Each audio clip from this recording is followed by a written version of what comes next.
Good afternoon, students. Today let's start with chapter 4C, simple applications of refraction of light.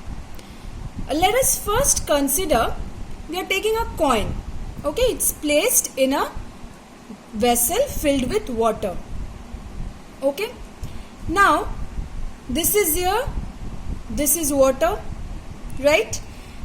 Now basically we are considering the coin is placed here at the bottom of the vessel which is filled with water. So this is a point object. So we will consider two rays coming out from here. Obviously, how can we see the object when the light rays from it will enter our eyes? So let us just consider, for simplicity, two rays coming out. One which is incident normally. This is a surface of the separation of two mediums, air and water, or it can be any liquid. So let's just consider water. So when the ray traveling from O, it's incident normally to the surface of separation, it will pass undeviated. Why? Because I equal to 0, R equal to 0, delta equal to 0. No deviation, which we have learned already when we were doing chapter 4a. Now say another ray which is coming in some other direction. It's incident not normally but obliquely on the surface of separation. Now these 2 points A and B are basically very close to each other. We are assuming that we are viewing the object vertically. Okay. The calculation which we will do now, the assumption is we will view vertically. So A and B are very close to each other, but for understanding the working, or basically for the clarity of the diagram, we are considering them, we are just basically drawing them a bit far apart. Okay. Now see, from O, when the ray is coming and incident on the surface, what will happen? It will be refracted, right? Because it's traveling from optically denser medium, water or liquid, it's optically denser than air, which is optically rarer medium. So basically when light ray, you have learned that light ray when travels from one medium to another medium of different optical densities, they travel with different speeds. Due to the difference in speeds, refraction occurs. When it travels from denser to rarer, what happens? The light ray bends away from the normal. Okay? It is bending away from the normal. This is a refracted ray. So if I just trace back the refracted ray, what will I get? The virtual image I which is forming. Right? Now see. Glass to air, it's traveling. So mu air with respect to glass. Because just consider this is medium 1, this is medium 2. It's traveling from 1 to 2. So what have we learned? Mu 2 with respect to 1 is sine of angle of incidence in the first medium by sine of angle of refraction in the second medium.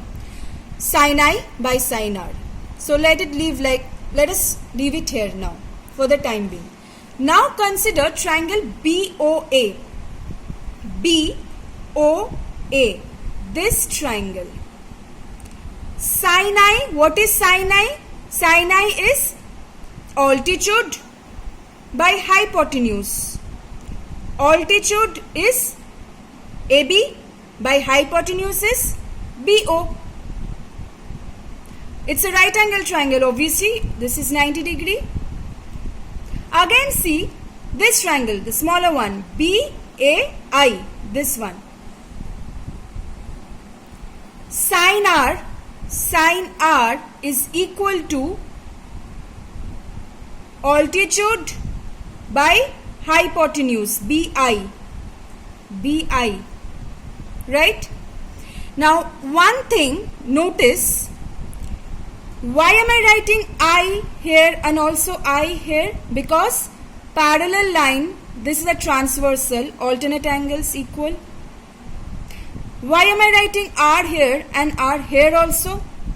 This is the angle of refraction, we know, because see, this is a refracted ray and this is a normal at the point of incidence. So the angle which the refracted ray makes with the normal is the angle of refraction. So this is R, we know. Then why is this also R? Again the same thing, parallel lines, transversal. So corresponding angles are, if this is R, this is also R. For this, alternate angles. If this is I, this is also I. Okay. Now let's come to where we have left. These two we have found. Now we are substituting the value in this equation. Mu here with respect to glass equal to sin I, we have got AB by BO, divided by sin R, we have got BA by BI. We are getting ultimately BI by BO. Now what can I write? If mu here with respect to glass is this one, so can I write mu glass with respect to here, that is a refractive index of the medium of glass. Mu glass with respect to here will be 1 by mu here with respect to glass. This also we have done. What is the principle we have used? Principle of reversibility of path of light. We have done this. So this is equal to 1 by this. So we see BO by BI. Now since we are taking the assumption that B and A are basically very close to each other, it's basically this almost the same point because we are viewing from vertically above. So BO is actually nearly equal to AO and BI is nearly equal to AI.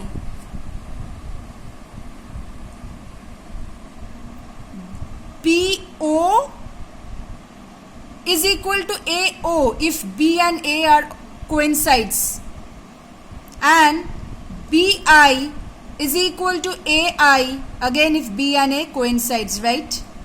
So therefore can I write mu G with respect to A is real depth by apparent depth. Why?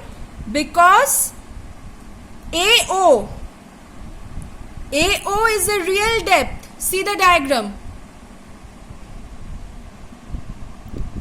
AO is a real depth.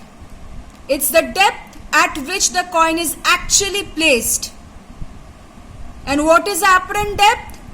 AI, because we see that as if the coin is raised at certain distance above.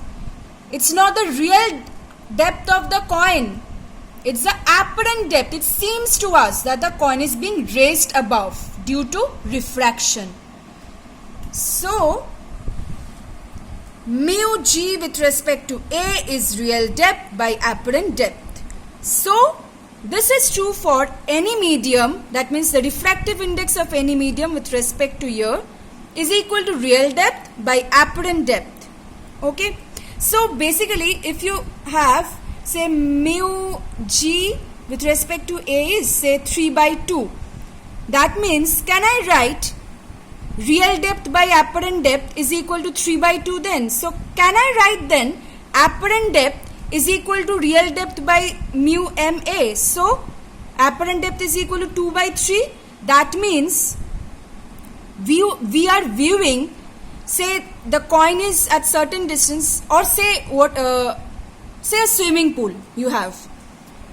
So when we view, we will find that as if it's 2/3 of the original depth, because apparent depth is equal to real depth by refractive index of the medium, right? Then what is the shift?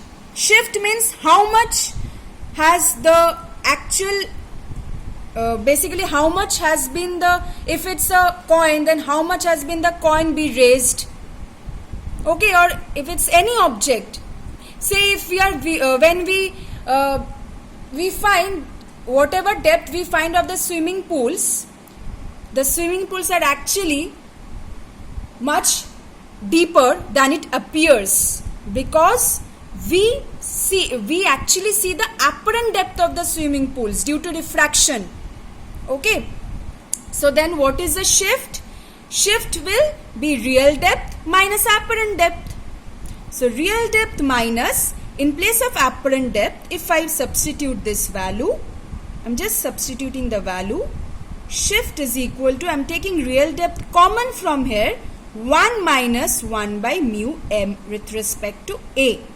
This is the relation of shift due to diffraction.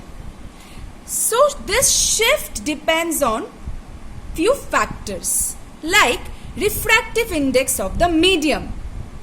Just see, if refractive index of a medium is more, if refractive index of a medium is more, denominator of a fraction is more, the fraction value becomes less, right? That means apparent depth becomes less. If apparent depth becomes less, that means we are subtracting lesser value from the real depth. That means shift is more. Refractive index more, refractive index more, shift will be more. Again, wavelength.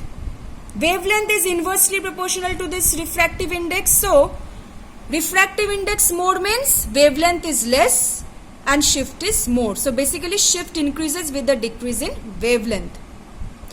Thickness of the medium. You just see for yourself, if the thickness increases, the shift will automatically increase, right?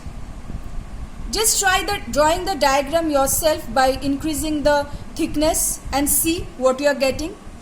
So this is the basic concepts of shift, real depth, apparent depth, and few factors affecting the shift. We have some more consequences, like few we have just discussed. So few consequences we have discussed, like we find that the swimming pools, the depth which actually appears to us, it's actually much deeper than that. Then say a coin seems to be raised when we view it, when it's placed in water and view from above. Or say if you place any object and you view over, say if you view vertically above through a glass block, it seems to be raised above. So due to this refraction. Also, you will find, you have learned actually apparent bending of stick. If this is a stick, the light ray is coming, again see the same thing, it bends away from the normal. If you retrace the path, just trace it backwards. This is true for all the points lying inside the water. It will be appearing like this. Why? Because you will find the apparent depths for all the points of the stick which is lying inside water. So ultimately you will see that it will appear as if the stick is bent inside the water or liquid in which it is kept. So apparent bending of stick due to refraction. Also, say we can see the sun even before when it is at the horizon. Say actually when it is in this place, but light rays it's coming and traveling to us due to refraction, bending away from the normal. This is our eye, say. So basically we see the apparent position of the sun here. So we find that the sun is at the horizon even before it is actually at the horizon. So basically when it is here, but we will find it in the horizon. Okay, so these are few consequences of the refraction. So go through this, and if you find any difficulty, obviously you can ask me. So that's all for chapter 4C.